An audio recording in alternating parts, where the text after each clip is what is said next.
अस्सलाम वालेकुम, welcome to my YouTube channel cooking notes. I hope आप सब जबरदस्त होंगे, ठीक ठाक होंगे। आज की वीडियो में मैं आपको बनाना सिखाने लगी हूँ कि आप अपने घर में कैसे मजेदार सा सकते हैं। इस चिकन पिज़्ज़ा की मैं आपको सॉस भी सिखा रही हूँ, आपको डो भी सिखा रही हूँ और टॉपिंग भी। आइए शुरू करते हैं। बिस्मिल्लाह। इंग्रेडिएंट्स की सारी लिस्ट आपको मिल जाएगी डिस्क्रिप्शन बॉक्स के अंदर। इधर मैं आपको शॉर्ट में बता देती हूँ कि मैंने 1 किलो मैदा लिया था। मैदे के अंदर मैंने डाल दिया इंस्टेंट यीस्ट। इसको आप डायरेक्ट यूज़ कर सकते हैं, इसको आपको पानी में करने की ज़रूरत नहीं होती क्योंकि आपको पता है कि टाइम आपके पास कम ही होता है।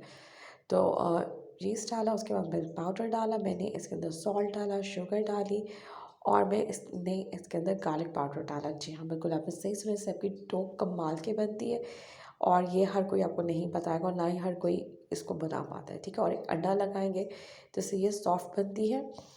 इवन आप नेक्स्ट डे भी यूज़ करेंगे तो इसकी आपको बिल्कुल भी अकड़ी नहीं मिलेगी। और डो और 2 ग्लास मैंने नीम गर्म पानी इस्तेमाल किया। आटे की तरह आपने इसको गूँथ लेना है, लेकिन आपने स्ट्रेच अच्छे से करना है, ठीक है।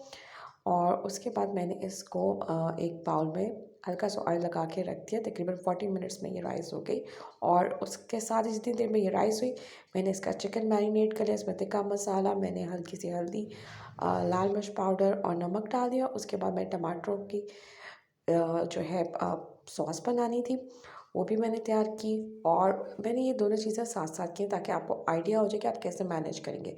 जो चिकन मैरिनेट किया उसको मैंने ऑयल डाल के उसके अंदर मैंने फ्राई कर लिया। दूसरी तरफ मैंने गार्लिक और ऑयल कुक करने के बाद इसके अंदर जो ब्लेंड किए थे टमाटर, वो डाले और मैंने काली मिर्चें, नमक डाला और मैंने इसके अंदर ऑरिगेनो यूज़ किया और व्हाइट पेपर भी यूज़ किया। उससे भी इसका टेस्ट बड़ा कमाल का डेवलप होता है।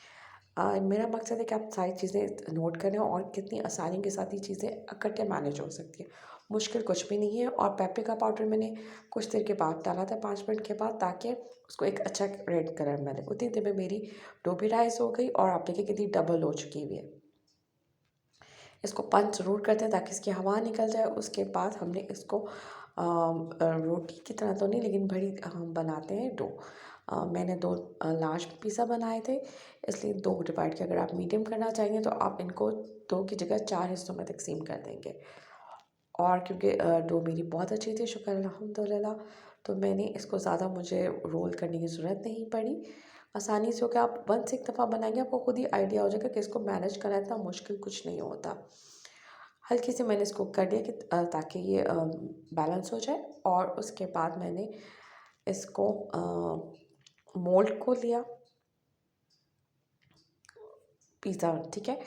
इसके अंदर मैंने हल्का सा ऑयल लगाया और मैंने थोड़ा-सा लगा दिया ताकि जो पिज़्ज़ा होता है वो ईज़िली निकलता है, ठीक है। उसको निकालना ईज़ी हो जाए। और डो को लगाया और मैंने ऑलरेडी अपना ओवन प्री हीट किया हुआ था 15-20 मिनट्स पहले। अगर आपके पास ओवन है बेस्ट है, अदरवाइज़ आप इसको किसी भी पतीली में बड़े में बना सकते हैं। नीचे आप एक चेन रखेंगे जिसकी वजह स्टैंड, मतलब जिसको आप कह सकते हो, उसमें रख के आप इसको तकरीबन 40 मिनट्स के लिए पतीले को कवर करके बना सकते हो। इतना मुश्किल कुछ भी नहीं है। इसके अलावा भी अगर आप कुछ पूछना चाहो तो आप मुझे कमेंट्स में ज़रूर लिख सकते हो, ठीक है। डो मैंने इसके अंदर डाल दी और इसको मैंने अंडे से वॉश कर लिया। इससे कलर अच्छा आता है और कांटे से आपने इसको पोक ज़रूर करना है, जिसकी वजह से आपकी डो अच्छी बन जाती है। और पिज़्ज़ा सॉस मैंने लगाई और अगर आप चाहें तो इसमें जो चिली गार्लिक सॉस होती है वो भी इस सॉस के साथ ब्लेंड करके लगा सकते हैं, तो और कमाल की बनेगी।